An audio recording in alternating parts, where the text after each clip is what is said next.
Hello students, my name is Mohit Soni from resonance PCCP division. तो बच्चों, एक बार फिर से वेलकम है आपका, जिसमें हम हमारी क्लास में लास्ट जो हमारी क्लासेस हुई हमने उसमें मैटर का जो फर्स्ट पार्ट है वो हमने कंप्लीट किया। मैटर के सेकंड पार्ट में जो है हमने और चीज़ें देखी, जिसमें हमने अलग अलग जैसे इवेपोरेशन प्रोसेस क्या था, बॉइलिंग प्रोसेस क्या था, latent heat of vaporisation, latent heat of fusion. ठीक है, मैटर का सेकंड पार्ट जिसमें हमने स्टार्ट किया था लाइक एलिमेंट्स क्या होते हैं, कंपाउंड्स क्या होते हैं, ठीक है, मिक्सचर्स क्या होते हैं, और जैसे हमने सॉल्यूशन के बारे में पढ़ा था, सॉल्यूशन क्या होता है, ठीक है, homogeneous mixture, heterogeneous mixture, colloidal solution, suspension, वो सारी चीज़ें हमने लास्ट क्लास में डिस्कस की थी। ठीक है, आज की इस क्लास में हम डिस्कस करने वाले बच्चों, जैसे हमारे पास कोई हेट्रोजीनियस मिक्सचर जो होता है ना, हेट्रोजीनियस मिक्सचर जो है उस मिक्सचर को हम कैसे सेपरेट कर सकते हैं। या सिंपल मैं आपसे बात करूं कि आज की इस क्लास में हम पढ़ने वाले हैं सेपरेशन टेक्निक्स के बारे में, कि हमारे पास अगर कोई हेट्रोजीनियस मिक्सचर है तो हम उसको किस किस प्रोसेस से जो है सेपरेट कर सकते हैं। ठीक है, तो आज के सेशन में देखिए क्या है आपके पास topic separation of heterogeneous mixture. कि आपके पास अगर होमोजीनियस और हेट्रोजीनियस मिक्सचर क्या होता है, मैंने लास्ट क्लास में बताया। जिस बच्चे ने नहीं देखा है वो जाके पहले वाले वीडियो देखें कि होमोजीनियस मिक्सचर क्या है, हेट्रोजीनियस मिक्सचर क्या है। हेट्रोजीनियस मिक्सचर मतलब क्या होता है, जिसमें सॉल्यूट जो है प्रॉपरली सॉल्वेंट में डिजोल्व नहीं होगा, या हम बोलें कि भाई हेट्रोजीनियस के मिक्सचर के अंदर जो पार्टिकल्स हैं उनका यूनिफॉर्म कंपोजिशन नहीं, यूनिफॉर्मली डिस्ट्रीब्यूशन नहीं होता है। तो उस हेट्रोजीनियस मिक्सचर में सेपरेशन टेक्निक्स कैसे लगानी है। तो सेपरेशन ऑफ हेट्रोजीनियस मिक्सचर में देखिए क्या है, heterogeneous mixture can be separated into their respective component. तो बच्चों यहाँ पर देखिए एक वर्ड आएगा बार बार, component and constituent. Component and constituent दोनों चीज़ें सिमिलर हैं, तो कंफ्यूज ना होइए। तो heterogeneous mixture can be separated from their respective components, respective components by simple physical methods such as hand picking, sieving और filtration।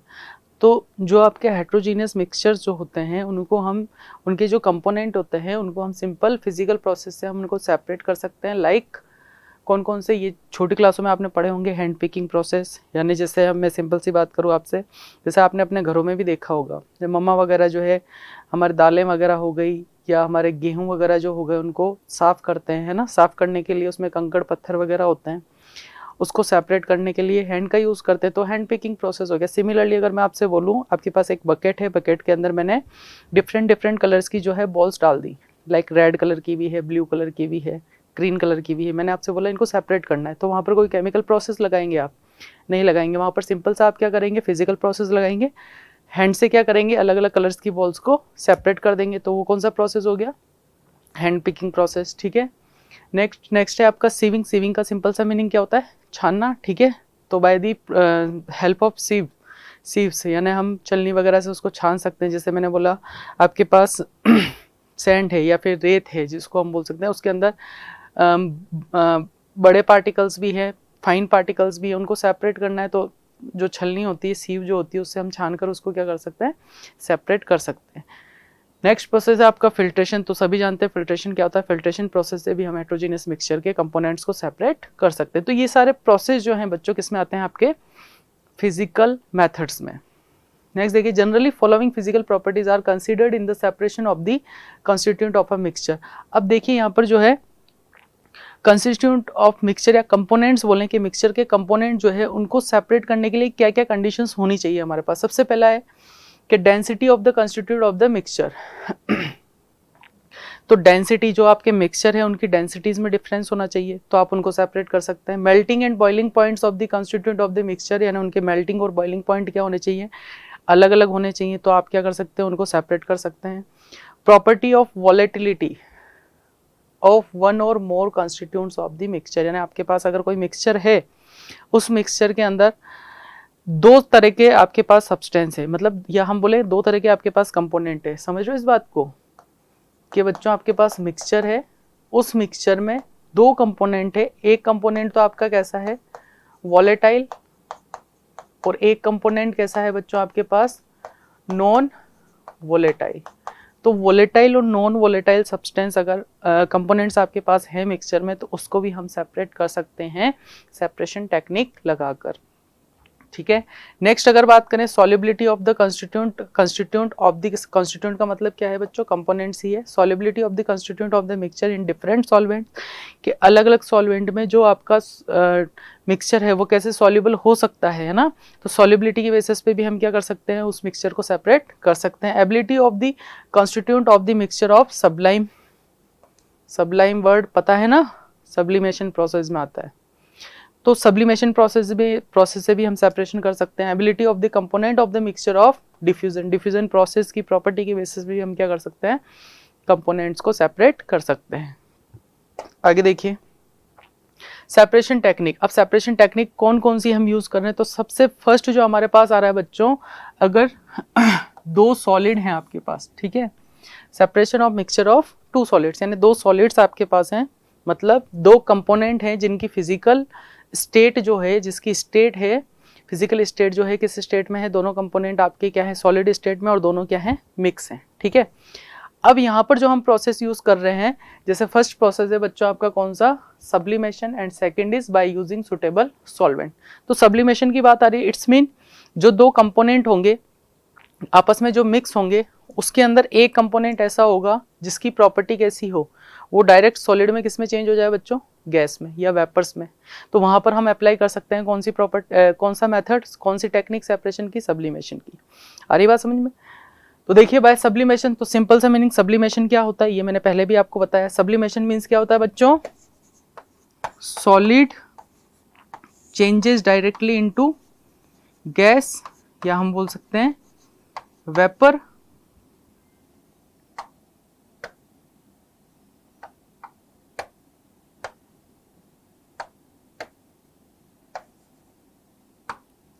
Solid changes directly into gas या vapour. तो इस प्रोसेस को क्या कहा जाता है बच्चों, सब्लिमेशन।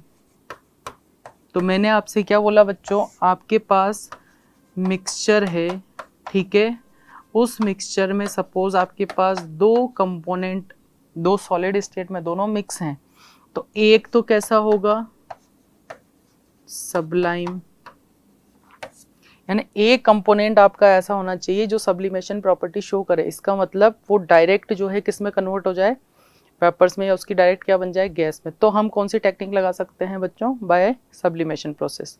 देखिए इसमें क्या लिखा हुआ, the changing of solid directly into vapours on heating and of vapours into directly solid on cooling is known as sublimation. एक वर्ड और एक बात मैंने और बताई थी कि अगर गैस जो है डायरेक्ट वापस किस में, कूलिंग प्रोसेस, अगर उसको गैसेस को ठंडा करें तो वापस अगर सॉलिड स्टेट में आ रही है, तो सॉलिड में वापस आ रहा है, तो इस प्रोसेस को हम डिपोजिशन भी कहते हैं, या इसी को हम क्या बोलते हैं, सब्लिमेशन। तो सेपरेशन ऑफ अ मिक्सचर, तो देखिए बच्चों यहाँ पर एक टेक्निक, मतलब एक एग्जांपल ले रखा है कि हमें क्या करना है, separation of a mixture of common salt and ammonium chloride.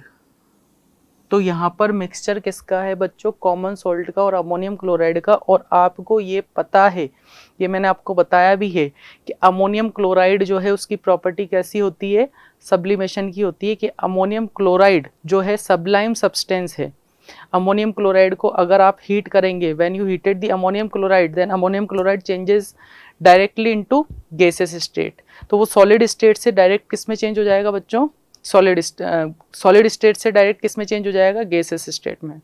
तो ये अमोनियम क्लोराइड जो है कौन सी प्रॉपर्टी शो कर रहा है, सब्लिमेशन की प्रॉपर्टी शो कर रहा है। तो देखिए this method is used in the separation of such solid mixtures where one of the component, जिसमें से एक कंपोनेंट क्या हो, sublimes on heating.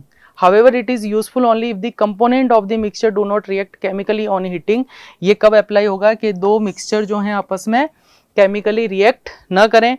The table shows the list of mixtures which can be separated by the process of sublimation। अब sublimation process से कौन कौन से मिक्सचर्स को सेपरेट कर सकते हैं, तो यहाँ पर देखिए आगे टेबल में बता रखा है बच्चों।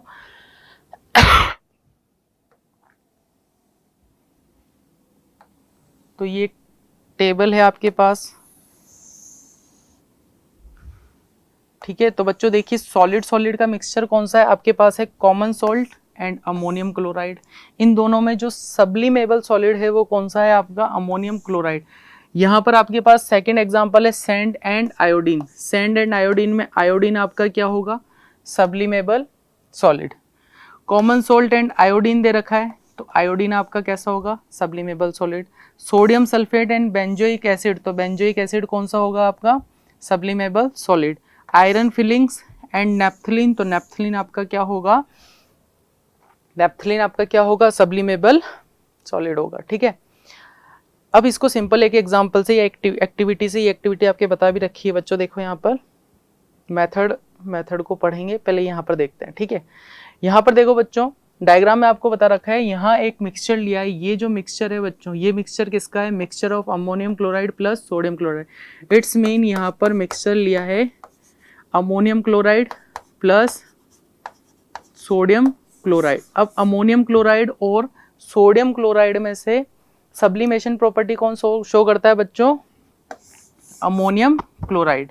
तो जब इन दोनों को, इनके मिक्सचर्स को, यानी हमने इनको बिल्कुल फाइन पार्टिकल्स में कन्वर्ट कर लिया, दोनों की स्टेट कैसी है, सॉलिड स्टेट है, फाइन पार्टिकल्स में कन्वर्ट कर दिया। इनको हमने क्या किया, यहाँ पर बर्नर लगा रखा है, जिसको हम कौन सा बर्नर बोलते हैं, बंसेन बर्नर। ठीक है, और यहाँ पर हमने लिए चाइना डिश लिए, लेबोरेटरीज में काम आती है चाइना डिश में हमने क्या किया, इन दोनों के मिक्सचर को यहाँ पर रख दिया। ठीक है, और यहाँ पर हमने क्या लगा दिया बच्चों, एक कॉनिकल फ्लास्क, यानी एक फ्लास्क है आपके पास, उसको उल्टा करके यहाँ पर लगा दिया, और यहाँ पर लगा दी हमने बच्चों कॉटन, यानी कॉटन जो होती है रुई, वो उस पर बिल्कुल टाइटली लगा दी। ठीक है, अब ये प्रोसेस है कि यहाँ से जितनी भी गैस बनेगी, ये जब हम हीटिंग प्रोसेस चालू करेंगे तो जितनी भी गैस बनेगी वो बाहर नहीं जाएगी। अब हीटिंग प्रोसेस करने से गैस किसकी बनेगी, जिसकी प्रॉपर्टी क्या है, सब्लिमेशन प्रोसेस जो शो करेगा ना, सब्लाइम जो हो सकता है, सब्लिमेबल सॉलिड जो है उसी की क्या बनेगी, वेपर्स बनेगी। तो अमोनियम क्लोराइड और सोडियम क्लोराइड में से कौन है आपका जो सब्लिमेशन प्रॉपर्टी शो करता है, अमोनियम क्लोराइड। ठीक है, यहाँ पर इस मिक्सचर को यहाँ पर रखेंगे हम, हीटिंग प्रोसेस कंटिन्यूअली चालू कर रहे हैं। ठीक है, हीटिंग प्रोसेस ऑन कर दिया, बंसेन बर्नर को ऑन कर दिया। तो यहाँ पर क्या होगा, जैसे जैसे ये धीरे धीरे हीट होगा बच्चों, तो यहाँ आप क्या देखोगे, ये जो कॉनिकल फ्लास्क है इस टाइप से, ये ऐसे इन्वर्टेड करके रखा हुआ है, ये है तो होता तो ऐसा कुछ इस टाइप से। ठीक है, ये इस टाइप से होता है, इसको क्या किया, उल्टा करके रख दिया। ठीक है, यहाँ उल्टा करके हमने रखा, तो यहाँ पर आपने कॉटन लगा रखा है। ठीक है, अब जैसे जैसे हीटिंग प्रोसेस चालू किया बच्चों, यहाँ से जो है ये क्या होगा, गर्म होना चालू होगा, तो ये लिक्विड में तो चेंज होगा नहीं, अमोनियम क्लोराइड NaCl वैसा ही रहेगा। ठीक है, अमोनियम क्लोराइड उसके अंदर मिक्स है, तो अमोनियम क्लोराइड की क्या बनेगी, वेपर्स बनेगी। वो वेपर जो है यहाँ इसकी सरफेस पर, या फिर जितनी भी वेपर्स है वो कहाँ पर कलेक्ट हो जाएगी बच्चों, जो आपने कॉटन लगा रखी है उसके ऊपर। ठीक है, तो कंटिन्यूसली हीट करते गए तो आपका NaCl जो है पीछे बच जाएगा, और जितनी भी आपका अमोनियम क्लोराइड है वो किस में कन्वर्ट हो जाएगा, गैस में या वेपर्स में। ठीक है, फिर हम क्या करेंगे, इस फ्लास्क को यहाँ से हटाया, इसके इंटरनली सरफेस पे हम सारे जितना भी व्हाइट पाउडर है वो जैसे ही एटमॉस्फेयर के कांटेक्ट में आएगा, किस में चेंज हो जाएगा वापस, किस में चेंज हो जाएगा वापस, सॉलिड में। समझ रहे हो इस बात को।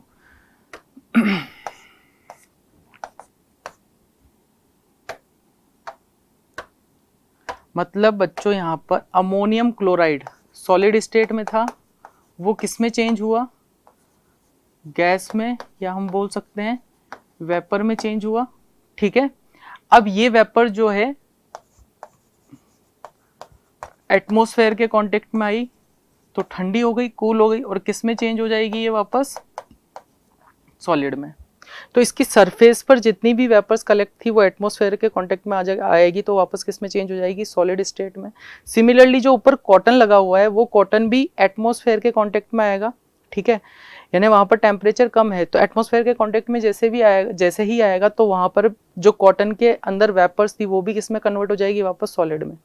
तो आपको वापस यहाँ पर जैसे ही आप एक पेपर वगैरह या कंटेनर या ग्लास वगैरह लोगे, ग्लास प्लेट लोगे, तो वहाँ पर उस प्लेट के अंदर जैसे ही आप कॉटन को क्रश करोगे तो यहाँ पर वापस आपको पाउडर फॉर्म में क्या मिल जाएगा, अमोनियम क्लोराइड। वापस क्या मिल जाएगा, अमोनियम क्लोराइड। बात आ रही है समझ में। तो यहाँ पर अमोनियम क्लोराइड जब पहले था, जब उसको हम हीट करें तो वो यहाँ पर वो सब्लिमेबल सॉलिड था, अब ये अमोनियम क्लोराइड जो हमें वापस मिला है गैसेस स्टेट से वापस सॉलिड स्टेट में, तो हम इसको क्या बोल रहे हैं, सब्लिमेट। बताई थी ये चीजें। सिमिलरली यहाँ नोट लगा के लिखा हुआ है बच्चों, ड्राई आइस में सॉलिड CO2, ये भी बताया है। Naphthalene, anthracene, iodine etcetera are sublimable solids, ये सब क्या है आपके सब्लिमेबल सॉलिड्स है। इसी को हम एग्जांपल ले सकते हैं, लाइक आपके पास सोडियम क्लोराइड है NaCl है, उसके अंदर अगर आयोडीन मिक्स है, बोलते हैं ना आपके नमक में आयोडीन है या नहीं है, होता है नमक में आयोडीन सॉल्ट के अंदर, तो उस आयोडीन को भी अगर आप उस सॉल्ट को अगर आप हीट कर रहे हैं तो उसमें से आयोडीन जो है वेपर्स फॉर्म में निकल जाएगा, ठीक है। यानी जो सॉलिड स्टेट है आयोडीन की वो कन्वर्ट हो जाएगी बच्चों किसमें, गैसेस स्टेट में या वेपर स्टेट में, ठीक है। तो ये जितनी भी एक्टिविटी बताइए इसी का प्रोसेस लिखा हुआ है मेथड में। आप देखिए क्या लिखा हुआ है मेथड में, place the mixture of common salt and ammonium chloride in a china dish and heat it our a low Bunsen flame. Bunsen burner के थ्रू जो फ्लेम निकल रही है उसी को हम क्या बोल रहे हैं, Bunsen flame. Place a clean glass funnel in an inverted position in the china dish and close the mouth of its stem with cotton wool. The ammonium chloride in the mixture sublimes to form dense white fumes. These fumes condense on the cooler sides of the funnel in the form of fine white powder. White powder की form में क्या होगा, वो collect हो जाएगा। When the mixture gives off no more white fumes, lift the funnel, scrape the fine white powder from its sides on a piece of paper. This is pure ammonium chloride. समझे आप कि pure ammonium chloride कैसे मिला, कि उसको आप वापस हटा दो वहाँ से, जितना भी आपके पास वाइट पाउडर जो है उसको आप सेपरेट कर लीजिए, वो क्या होगा आपका pure ammonium chloride. The residue left behind in the funnel is sodium chloride. और जो फनल में या हम बोले चाइना डिश में जो आपके पास रेजिड्यू जो अवशेष बचेगा वो क्या होगा आपका सोडियम क्लोराइड। क्लियर है। आगे देखिए, बाय यूजिंग सुटेबल सॉल्वेंट। तो फर्स्ट प्रोसेस किसका हम पढ़ रहे हैं, सेपरेशन टेक्निक कौन से मिक्सचर की पढ़ रहे हैं जहाँ पर सॉलिड और सॉलिड हमारे पास मिक्सचर की फॉर्म में, ठीक है। तो फर्स्ट प्रोसेस हमारे पास था सब्लिमेशन। सब्लिमेशन की प्रॉपर्टी क्या है बच्चों के, यहाँ पर सब्लिमेशन प्रोसेस हम उसी मिक्सचर के लिए अप्लाई करेंगे जहाँ पर एक कंपोनेंट आपका किस प्रॉपर्टी का हो, सब्लिमेबल, एक सॉलिड जो है आपका किस प्रॉपर्टी का हो, सब्लिमेबल सॉलिड प्रॉपर्टी का हो। या ये हम ये सिंपल बोल दें कि वो जो एक सॉलिड है वो सब्लिमेबल सॉलिड होगा, ठीक है। By using suitable solvent. तो सुटेबल सॉल्वेंट मतलब आपके पास सॉलिड सॉलिड का मिक्सचर है, आप उस मिक्सचर को एक सुटेबल सॉल्वेंट में मिक्स कर रहे हैं, फिर उसके बाद उसको क्या कर रहे हैं, फिल्ट्रेशन वगैरह प्रोसेस से आप उसको सेपरेट कर रहे हैं। तो इसमें देखिए इन सम केसेस, देखिए क्या लिखा हुआ है, in some cases one constituent of a mixture is soluble. तो इसमें कंडीशन क्या है बच्चों, जो आपके पास मिक्सचर है उसके अंदर एक कंपोनेंट कैसा होना चाहिए, soluble in a particular liquid, या जिसको हम बोल सकते हैं solvent, whereas the other component is insoluble in it. यानी जो आपके पास मिक्सचर है उसमें एक तो आपके पास कैसा होना चाहिए, सॉल्युबल होना चाहिए, और दूसरा कैसा होना चाहिए, सॉल्वेंट में इनसॉल्युबल होना चाहिए, ठीक है। This difference in the solubilities of the component of a mixture या constituent of a mixture can be use to separate them. तो इस ये प्रॉपर्टी अगर होगी तो ही आप क्या कर सकते हो, by the use of suitable solvent हम उस मिक्सचर को सेपरेट कर सकते हैं। For example, sugar is soluble in water whereas sand is insoluble in it। तो सीधी सी बात है, जैसे आपके पास मिक्सचर दे रखा है किसका, सैंड का और शुगर का, सैंड और शुगर का मिक्सचर दे रखा है। तो सैंड और शुगर के अंदर आपके दिमाग में आना चाहिए, जो हमारे पास शुगर है वो वाटर के अंदर क्या होती है, सॉल्युबल होती है, सैंड जो है वाटर के अंदर सॉल्युबल नहीं होगी। तो हम क्या करेंगे, जो सैंड और शुगर का सॉल्यूशन है उसको हम सुटेबल सॉल्वेंट का यूज, सुटेबल सॉल्वेंट आपने क्या यूज किया, वाटर के अंदर क्या कर देंगे, मिक्स कर देंगे। जैसे ही आप वाटर के अंदर मिक्स करेंगे तो जो आपकी शुगर है वो प्रॉपर्ली जो है वाटर में क्या हो जाएगी, डिसॉल्व हो जाएगी, घुल जाएगी। उसके बाद आप क्या करोगे, जो सैंड पार्टिकल्स है उसको bye the process of filtration, यानी उसको हम इस सिंपल वे में छान कर क्या करेंगे, सेपरेट कर लेंगे। और आपके पास जो फिल्ट्रेट बचेगा, यानी आपके पास छानने के बाद जो पानी बचेगा वो कैसा होगा, शुगर का ही होगा, शुगर सॉल्यूशन होगा। शुगर के पानी को by the process of crystallisation हम क्या करेंगे, वापस कन्वर्ट कर लेंगे किसमें, शुगर में, ठीक है। देखते हैं आगे क्या लिखा हुआ है। सो a mixture of sugar and sand can be separated by using water as solvent. This will become more clear from the following discussion. अब देखो यहाँ पर वही एक्टिविटी फॉर्म में बता रखा है, to separate the mixture of sugar and sand. Sugar is soluble in water whereas sand is insoluble in water. The difference in the solubilities of sugar and sand in water is used to separate them.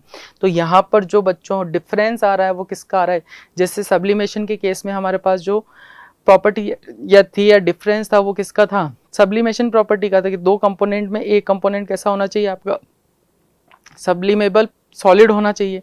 यहाँ पर जो है solubility का difference है कि दो component का mixture है या दो से ज़्यादा कंपोनेंट का मिक्सचर है, तो एक कंपोनेंट तो कम से कम ऐसा होना चाहिए कि आपके पास कि जो सुटेबल सॉल्वेंट में क्या हो जाए, मिक्स हो जाए या सॉल्यूबल हो जाए, प्रॉपर्ली जो है डिसॉल्व हो जाए. Sand in water is used to separate them. This is done as follows. The mixture of sugar and sand is taken in a beaker and water is added to it. The mixture is stirred to dissolve the sugar. The sand remains undissolved. इसको हम देख लेते हैं यहाँ diagram से. तो देखिए यहाँ पर डायग्राम में क्या बता रखा है, एक बीकर लिया है, इस बीकर में हमने शुगर और सैंड का मिक्सचर लिया है. ठीक है, ये आपके पास मिक्सचर है. इसको हमने क्या किया, एक सुटेबल सॉल्वेंट जो हमने वाटर लिया है इसमें हमने क्या किया, ऐड कर दिया है. ठीक है, सैंड पार्टिकल्स होंगे वो नीचे सेटल डाउन होंगे और ऊपर आपके पास क्या है, शुगर सॉल्यूशन. अब हम इसको क्या कर रहे हैं बच्चों, फिल्टर कर रहे हैं. यहाँ पर हमने एक फिल्टर पेपर लगा रखा है. ठीक है, ये आपके पास क्या है, फिल्टर पेपर, ये फनल है. ठीक है, इस फिल्टर पेपर में जो भी है हमारा पास सॉल्यूशन है इसको हम यहाँ पर पोर करेंगे, यहाँ पर डालेंगे. ठीक है, तो जो भी आपके पास फिल्ट्रेट आएगा, देखिए फिल्टर होने के बाद जो सब्सटेंस हमारे पास मिलते हैं, जो सॉल्यूशन हमें मिलता है उसको हम क्या बोल रहे हैं, फिल्ट्रेट बोल रहे हैं. तो फिल्ट्रेट जो होगा बच्चों वो किसका होगा, शुगर सॉल्यूशन का, और यहाँ पर आपके एज अ रेजिड्यू क्या बच जाएगा, sand.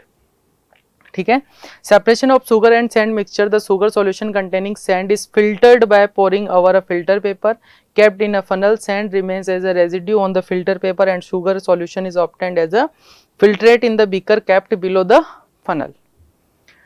The sugar solution is evaporated carefully to get the crystals. अब देखिए शुगर सॉल्यूशन से हम वापस शुगर को कैसे गेन कर सकते हैं बच्चों. The sugar solution is evaporated carefully to get the crystals of sugar. In this way a mixture of sugar and sand has been separated by using water as the solvent.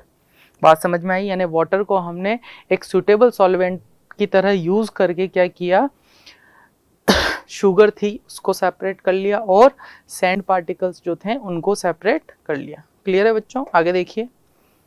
Next है आपके पास solid and liquid. अब आपके पास जो mixture है वो किसका है, एक कंपोनेंट तो किस स्टेट में बच्चों, आपके पास सॉलिड स्टेट में, और दूसरा कंपोनेंट जो है वो कैसा है आपके पास, लिक्विड स्टेट में. समझ रहे हैं इस बात को, मिक्सचर है आपके पास, मिक्सचर के अंदर एक कंपोनेंट, अब वो कंपोनेंट कोई सा भी हो सकता है. ठीक है, एक सॉलिड स्टेट में होगा और एक कैसा होगा आपका, लिक्विड स्टेट में. तो इनको सेपरेट करने के लिए हमारे पास कौन कौन सी टेक्निक है बच्चों, by evaporation, by centrifugation, by chromatography. ठीक है, अब इवेपोरेशन प्रोसेस मैंने बहुत अच्छी तरीके से बताया. इवेपोरेशन और बॉइलिंग में क्या डिफरेंस होता है ये भी बताया. इवेपोरेशन प्रोसेस क्या होता है, evaporation is the surface phenomena. ये एक सरफेस फिनोमिना है जो बॉइलिंग पॉइंट से कम टेम्परेचर पर, यानी कोई भी आपके पास लिक्विड है, जैसे वाटर की ही हम बात करें तो वाटर के बॉइलिंग पॉइंट से कम टेम्परेचर पर अगर वाटर जो है वेपर्स में कन्वर्ट हो रहा है तो इस प्रोसेस को हम क्या बोल रहे हैं बच्चों, इवेपोरेशन. बॉइलिंग में भी यही होता है. बॉइलिंग में भी क्या होता है, लिक्विड जो वाटर जो है आपका वेपर्स में कन्वर्ट होता है, बट वहां पर बॉइलिंग प्रोसेस में बॉइलिंग पॉइंट आने के बाद आपका वाटर जो है कन्वर्ट होगा वेपर्स में. But in case of evaporation water converts into vapours below its boiling point. उसके बॉइलिंग पॉइंट से कम टेम्परेचर पर क्या होगा बच्चों, वो कन्वर्ट होगा वेपर्स में. क्लियर है. इसमें देखिए क्या लिखा हुआ है, separation of coloured component dye from blue ink. तो देखिए बच्चों आपको पता है ना, जैसे कलर्स बनते हैं, अलग अलग कलर्स को मिक्स करके हम एक डिफरेंट कलर बना सकते हैं, ठीक है। तो सिमिलरली अगर आपके पास ब्लू इंक जो है उसके कलर कंपोनेंट को हमें सेपरेट करना है तो कैसे कर सकते हैं, bye the process of evaporation कर सकते हैं। कैसे करेंगे तो देखिए, the process of evaporation is suitable for separation of non volatile soluble solid. तो यहाँ पर देखिए सॉल्युबल सॉलिड कैसा है आपका, नॉन वोलेटाइल।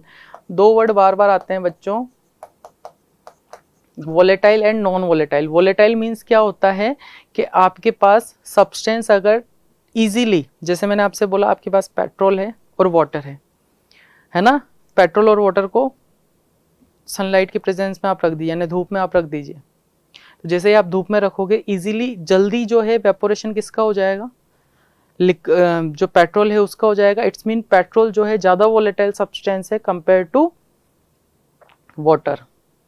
समझ रहे हो, वोलेटाइल का मतलब वो इजीली जल्दी जो है, जल्दी जिसकी वेपर्स बनेगी वो ज़्यादा वोलेटाइल होगा, जिसकी कम बनेगी या जिसकी बनेगी नहीं वो क्या होगा आपका, नॉन वोलेटाइल, ठीक है।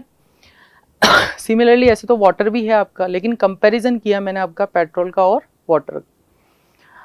तो इसके लिए evaporation is suitable for the separation of non volatile soluble solid dye from its liquid solvent water. यानी वाटर के अंदर जो आपका कलर है जैसे डाई वगैरह है उसको हम कैसे सेपरेट कर सकते हैं। अब यहाँ पर जो है non volatile solute, non volatile substance होगा और एक वोलेटाइल होगा, ठीक है। मेथड देखिए क्या है, heat sand in iron vessel by placing it over a tripod stand. This arrangement is called sand bath.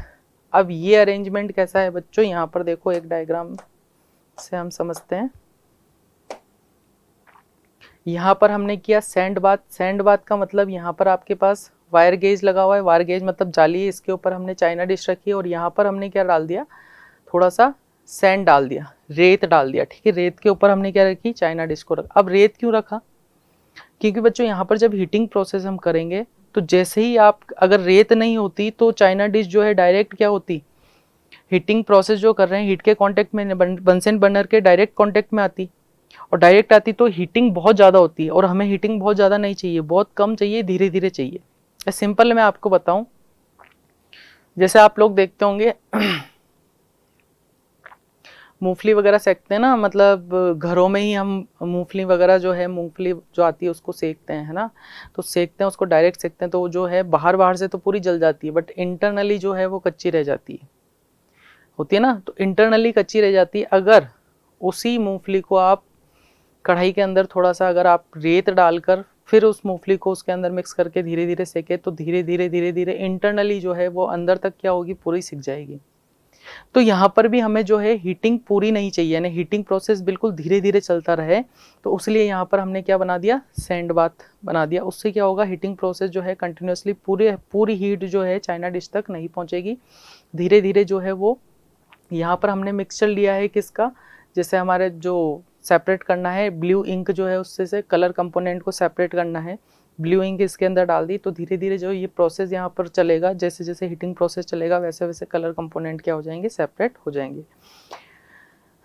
तो इसको हम क्या बोल रहे हैं, sand bath. Place a china dish on the sand bath, pour about 5 cc, 5 cc mean 5 centimetre cube of the ink into the china dish. तो उसके अंदर चाइना डिश के अंदर क्या डाल देंगे, हम इंक डाल देंगे। Heat gently evaporates water from the ink such that it does not boil. अब वो सैंड बाथ का काम ही क्या है कि उसको वो बॉइल होने नहीं देगा, वो धीरे धीरे क्या होगा, हीट होगा। In a few minute the water evaporates leaving behind dry blue ink, है ना। तो ब्लू इंक के अंदर बच्चों आपके पास वाटर जो है एज ए क्या है, वॉलेटाइल है, वॉलेटाइल सब्सटेंस है, और इंक जो है वो आपकी ब्लू इंक कैसी है, नॉन वॉलेटाइल है। तो धीरे धीरे वाटर जो है वो क्या हो जाएगा, इवेपोरेट। अगर यहाँ सैंड बाथ नहीं बनाते, है ना, सैंड बाथ का यूज नहीं करते तो क्या होता, वाटर डायरेक्टली जो है किस में कन्वर्ट, बॉईल होकर किस में, वेपर्स में कन्वर्ट। वो अपने साथ जो है ब्लू इंक को भी अपने साथ जो है बॉइलिंग प्रोसेस से डायरेक्ट कन्वर्ट कर देता किस में, वेपर्स में, ठीक है। तो यहाँ सैंड बाथ का यही काम आ रहा है। तो water evaporates leaving behind dry blue ink, method of evaporation is suitable for the following solid solid mixture. अब किस टाइप के सॉलिड सॉलिड मिक्सचर को हम सेपरेट कर सकते हैं, उसके लिए एक टेबुलर फॉर्म दे रखी है बच्चों। यहाँ पर देखिए कॉमन सॉल्ट एंड वाटर। तो कॉमन सॉल्ट कैसा होगा, नॉन वोलेटाइल सॉलिड होगा, और लिक्विड आपका वाटर जो है वो कैसा होगा, volatile. Sodium nitrate and water, तो सोडियम नाइट्रेट आपका कैसा होगा बच्चों, नॉन वोलेटाइल होगा, एंड वाटर क्या होगा आपका, volatile. Copper sulphate and water, copper sulphate और वाटर है, वाटर क्या होगा उसके अंदर, वोलेटाइल होगा। कर सकते हैं ना सेपरेट, जैसे अभी देखा होगा बारिश के दिनों में हमारे नमक जो है सीलन आ जाती है, उनमें सीम जाते हैं वो, ठीक है। तो सोल्ट को आप हल्का सा, मतलब ऐसे एकदम मतलब हीट करके एकदम गर्म आंच में भी जो है आपको नमक को नहीं रखना है प्लेट के अंदर, उसको आप हल्का सा क्या कर दें, सेक दें, तो उसमें से जो नमी है वो हट जाएगी। तो वो नमी किस लिए हटी, क्योंकि उसके अंदर जो वाटर था वो इजीली क्या है, वेपर्स में कन्वर्ट होके सेपरेट हो गया उससे, ठीक है। ओके, नेक्स्ट प्रॉपर्टी देखते हैं बच्चों, बाय सेंट्रीफ्यूगेशन। तो सेंट्रीफ्यूगेशन का मतलब क्या होता है बच्चों, कि अगर हमें, जैसे सेंट्रीफ्यूगेशन प्रोसेस जनरली जो है हम यूज़ करते हैं, अगर आपके पास मिक्सचर या हम बोले सॉल्यूशन कैसा है, कोलाइडल सॉल्यूशन है। कोलाइडल सॉल्यूशन का मतलब क्या होता है, जिसके अंदर पार्टिकल्स तो प्रेजेंट है, बट पार्टिकल्स कैसे होते हैं, सस्पेंडेड होते हैं उसके अंदर, यानी हमें वो क्लियरली नज़र नहीं आएंगे, बट उसके अंदर प्रेजेंट होते हैं। उन पार्टिकल्स को सेपरेट करने के लिए हम कौन सी टेक्निक यूज़ करते हैं बच्चों, सेंट्रीफ्यूगेशन। जैसे मिल्क है हमारे पास, मिल्क कैसा सॉल्यूशन है, कोलाइडल सॉल्यूशन है। तो मिल्क के अंदर से जो सस्पेंडेड पार्टिकल्स हैं, है ना, सॉल्यूट के जो पार्टिकल्स हैं जो सस्पेंडेड है, जो हमें दिख नहीं, वो सेटल डाउन तो होंगे नहीं, कोलाइडल सॉल्यूशन हमने पढ़ा है अच्छे से, ठीक है। तो सेटल डाउन होगे नहीं, और उन पार्टिकल्स को हमें सेपरेट करना है, तो सेपरेट करने के लिए हम यूज करेंगे बच्चों कौन सी टेक्निक, सेंट्रीफ्यूगेशन। तो सेंट्रीफ्यूगेशन में होता क्या है, एक सेंट्रीफ्यूग होता है, यहाँ पर देखिए डायग्राम में बना हुआ है, ये सेंट्रीफ्यूग कुछ इस टाइप से, ठीक है। इस सेंट्रीफ्यूग को हमने क्या किया, एक कंटेनर में नीचे से फिट कर दिया, उसको कंटिन्यूअसली, अगर विलिंग प्रोसेस, यानी विलिंग प्रोसेस मीन्स कंटिन्यूअसली वो घूम रहा है, कंटिन्यूअसली एक ही स्पीड से घूमता जाएगा, घूमेगा तो क्या होगा, धीरे धीरे जितने भी पार्टिकल्स हैं वो कहाँ पर आ जाएंगे, सरफेस पर आ जाएंगे। तो जितने भी इसके अंदर सस्पेंडेड पार्टिकल्स है वो सरफेस पर आ जाएंगे, सरफेस पर आने के बाद हम क्या करेंगे, उनको सेपरेट कर लेंगे। तो जो मिक्सचर था जिसके अंदर कोलाइडल पार्टिकल्स मिक्स थे, उनको हमने centrifugation process the, by the use of centrifuge हमने क्या किया, उनको सेपरेट कर लिया। सिंपल सा आप अपने घरों में देखते होंगे, दही जो होता है ना, दही को हम क्या करते हैं, मथनी से मथते हैं अच्छी तरह, है ना, ये एक मथनी टाइप ही तो लग रहा है ना, मथनी से अच्छे से बहुत स्पीड से उसको मथते हैं। तो मथते हैं तो जितने भी आपके दही के अंदर जो मक्खन होता है ना, वो कहाँ पर आ जाता है, सरफेस पर आ जाता है, उस मक्खन को सेपरेट कर लेते हैं, पीछे आपके छाछ बन जाती है, होता है ना। तो वही वो भी प्रोसेस कैसा है, सेंट्रीफ्यूगेशन प्रोसेस है। इसी तरह आपने देखा होगा वॉशिंग मशीन्स होती हैं घरों के अंदर, वॉशिंग मशीन्स के अंदर भी क्या है, जो ड्रायर होता है, ड्रायर के अंदर भी क्या होता है, वो कंटिन्यूअसली व्हील करता है, कंटिन्यूअसली घूमता है, कंटिन्यूअसली घूमता है, तो जितना भी वाटर है वो बाहर हो जाता है, और कपड़े जो है सूख के कहाँ जाते हैं, ऊपर आ जाते हैं। तो वो भी कैसा प्रोसेस है, सेंट्रीफ्यूगेशन प्रोसेस है, ठीक है। तो देखिए इसमें क्या लिखा, the method of separating finally suspended or colloidal particles in a liquid by welding the liquid at a very high speed is called centrifugation। अब इसका प्रिंसिपल क्या है बच्चों, it is based on the principle that when a very fine suspension or a colloidal solution is welled rapidly, अगर हम क्या करें कि आपके पास कोलाइडल सॉल्यूशन है उसको रैपिडली विल करें, तो क्या होगा, then the heavier particles are forced towards the bottom of liquid and the lighter stay at the top. Principle important है बच्चों, प्रिंसिपल याद होना चाहिए कि जितने भी लाइटर पार्टिकल्स है वो कहाँ पर आ जाएंगे, सरफेस पर आ जाएंगे, और हेवियर पार्टिकल्स कहाँ हो जाएंगे, सेटल डाउन हो जाएंगे बॉटम में।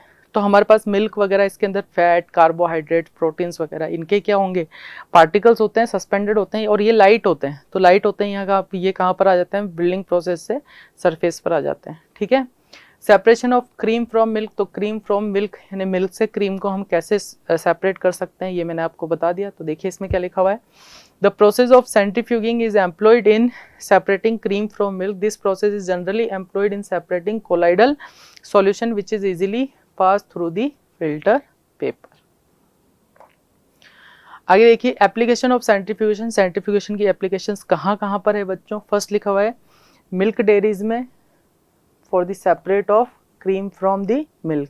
It is employed in diagnostic laboratories in testing urine sample. तो urine sample जो होते हैं बच्चों उनकी टेस्टिंग के लिए भी हम यूज़ करते हैं centrifugation process का. It is employed in blood bank to separate different constituent of blood. It is used in drying machines to squeeze out water from the wet clothes. समझ में आई बच्चों कि गीले कपड़े जो होते हैं उसमें से वाटर को सेपरेट करने के लिए भी हम सेंट्रीफ्यूगेशन प्रोसेस का यूज करते हैं. ठीक है बच्चों, नेक्स्ट बात करते हैं हम. नेक्स्ट जो प्रोसेस है हमारा कौन सा, क्रोमेटोग्राफी. तो फर्स्ट हमारा कौन सा था, इवेपोरेशन. सेकंड हमारे पास कौन सा था, इवेपोरेशन के बाद सेंट्रीफ्यूगेशन. सेंट्रीफ्यूगेशन के बाद हमारे पास नेक्स्ट कौन सा है, और प्रोसेस सेपरेशन टेक्निक किसकी पढ़ रहे हैं हम, जिसमें हमारे पास सॉलिड और लिक्विड. ठीक है, नेक्स्ट है बच्चों क्रोमेटोग्राफी. तो क्रोमेटोग्राफी जो प्रोसेस है कहाँ यूज़ किया जाता है, जो आपके जैसे अभी मैंने बताया था जो कलर्स होते हैं ना, कलर्स में जैसे आपके पास ब्लैक कलर है, ब्लैक कलर के अंदर जो है बहुत सारे कलर्स मिक्स हैं. उन कलर कंपोनेंट्स को अगर मुझे सेपरेट करना है ना, क्रोमो मीन्स होता है कलर, तो उन कलर कंपोनेंट्स को अगर मुझे सेपरेट करना है तो हम प्रोसेस यूज़ करते हैं बच्चों कौन सा, क्रोमेटोग्राफी. कौन सा प्रोसेस यूज करते हैं बच्चों, chromatography. The process of separation of different dissolved constituents of a mixture by adsorbing them over an appropriate adsorbent material is called chromatography. अब यहाँ पर वर्ड आए हैं बच्चों आपके पास कौन से, एडजॉर्बिंग देम. एडजॉर्बिंग दो वर्ड होते हैं, एक तो होता है एडजॉर्बिंग और एक होता है बच्चों एब्जॉर्बिंग. एडजॉर्बिंग और एब्जॉर्बिंग में डिफरेंस होता है, पता है सभी को. एब्जॉर्बिंग का मतलब तो क्या होता है बच्चों, अगर कोई चीज इंटरनली एब्जॉर्ब, मतलब सिंपल सा मैं आपको एग्जाम, जैसे आपने फोम देखा होगा है ना, फोम, या फिर आपने कॉटन तो देखी है ना सभी ने, रुई जिसको हम बोलते हैं. ठीक है, कॉटन को अगर मैं वाटर के अंदर डिप करूं और उसको बाहर निकालूं तो वाटर को वो अपने अंदर तक सोख लेगा. कॉटन जो है अंदर तक क्या करेगा, वाटर को सोख लेगा. तो वो जो कॉटन ने एब्जॉर्ब किया वो तो प्रोसेस इंटरनली एब्जॉर्प्शन हुआ है ना, अंदर तक एब्जॉर्प्शन हुआ है वाटर का, तो वो प्रोसेस तो है आपका एब्जॉर्प्शन. ठीक है, मैंने आपसे बोला कॉटन है आपके पास, उसको आपने वाटर में डिप किया, वापस बाहर निकाला, तो अंदर तक जो है पानी वो कॉटन सोख लेगा, तो वो प्रोसेस तो है एब्जॉर्प्शन. और मैंने आपसे बोला आपके पास एक चौक है, चौक को आप वाटर के अंदर डिप करें, वापस बाहर निकालें. ठीक है, तो आप देखोगे, क्या देखोगे, जो आपकी चौक है उसकी सरफेस पर तो वाटर है, बट चौक आप जैसे ही ब्रेक करोगे तो आप देखोगे इंटरनली सरफेस पर वाटर जो है एब्जॉर्ब नहीं होगा. तो सरफेस पर जो प्रोसेस हुआ है, यानी एब्जॉर्प्शन तो हुआ है बट कहां पर हुआ है, चौक की सरफेस पर हुआ है, तो वो प्रोसेस क्या है, एडजॉर्प्शन. अगर वाटर आप ज्यादा देर तक उसको रख दो, चौक को पानी के अंदर ज्यादा टाइम तक आप रख दो, तो धीरे धीरे पानी जो है इंटरनली सरफेस पर भी पहुंच जाएगा ना, पूरा अंदर तक पानी चला जाएगा. तो वो प्रोसेस जब होगा, अंदर तक पानी जाएगा, तो वो कैसा प्रोसेस है, एब्जॉर्प्शन. और सरफेस तक पानी जा रहा है, सरफेस पर पानी लगा हुआ है, तो वो कैसा प्रोसेस है, एडजॉर्प्शन.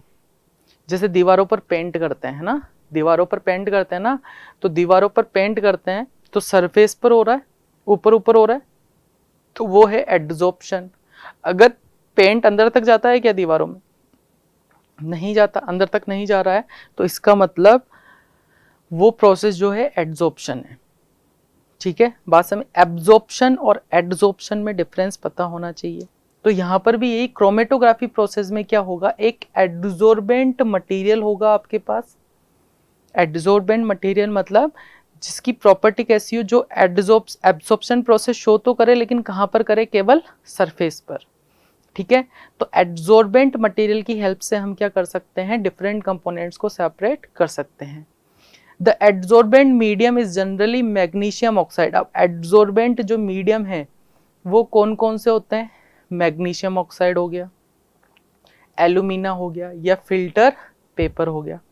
यानी फिल्टर पेपर जो है, फिल्टर पेपर भी आपका क्या है, एडजॉर्बेंट मटेरियल है. यानी उस पर अगर मैं फिल्टर पेपर को पानी के अंदर डालूं तो वो पानी क्या करेगा, फिल्टर पेपर केवल अपनी सरफेस पर क्या होगा, वो उसको एडजॉर्ब करेगा, एब्जॉर्ब नहीं करेगा, वो सरफेस फिनोमिना करेगा, ठीक है। The solvent generally use for dissolving a mixture of 2 और more component of water is water और एल्कोहल। और जिस सॉल्यूशन में हम इसको, जिस सॉल्वेंट में इसको रख रहे हैं बच्चों, वो जनरली कैसा होगा आपके पास, वाटर और alcohol. The different component of a mixture adsorb differently on the same adsorbed material because they have different rates of movement. The rate of movement of each adsorbed material depends upon। अब देखिए ये क्या कहना चाह रहा है बच्चों, suppose आपके पास ये फिल्टर पेपर है, ठीक है, इस फिल्टर पेपर को मैंने रखा किसमें, वाटर में, ठीक है। तो ये तो आपका क्या हो गया,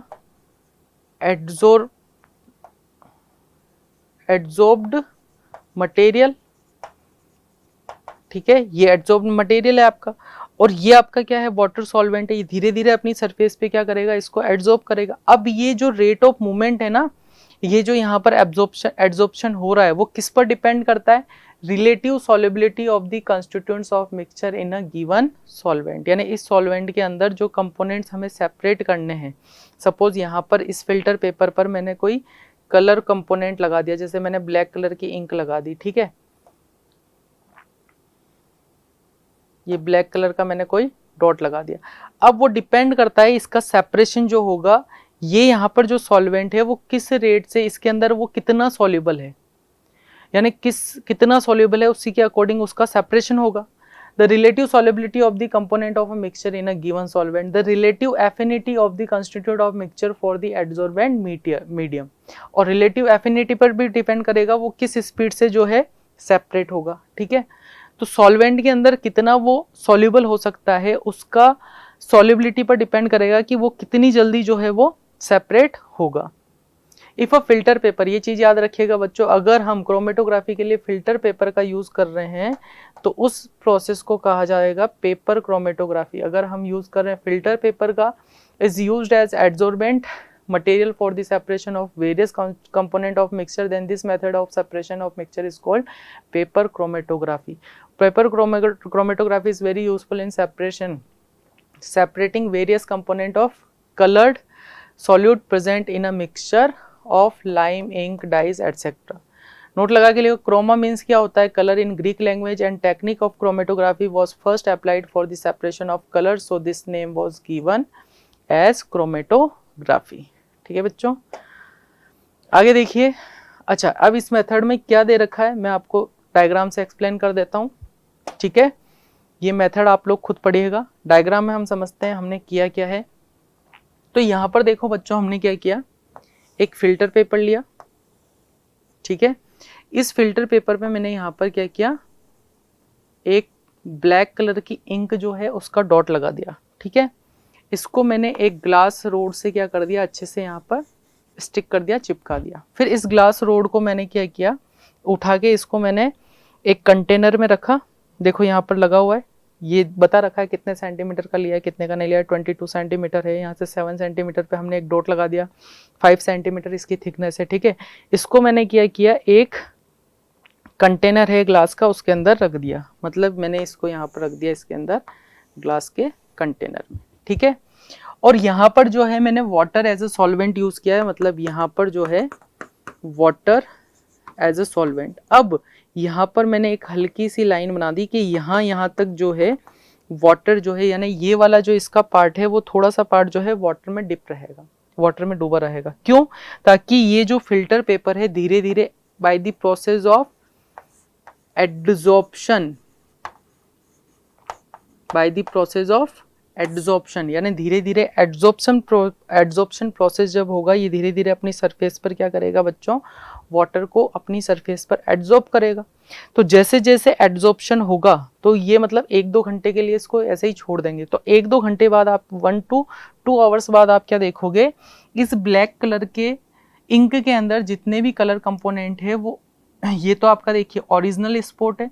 तो फिल्टर पेपर में जैसे जैसे एडजॉर्प्शन प्रोसेस होगा, वाटर धीरे धीरे ऊपर जाएगा, तो जितने भी कलर कंपोनेंट है वो क्या होंगे, सेपरेट्स होते जाएंगे। और आपको कहीं पर डार्क, कहीं पर लाइट, कहीं पर बिल्कुल ही लाइट जो है डॉट्स आपको स्पॉट जो है अलग अलग कलर के नजर आएंगे।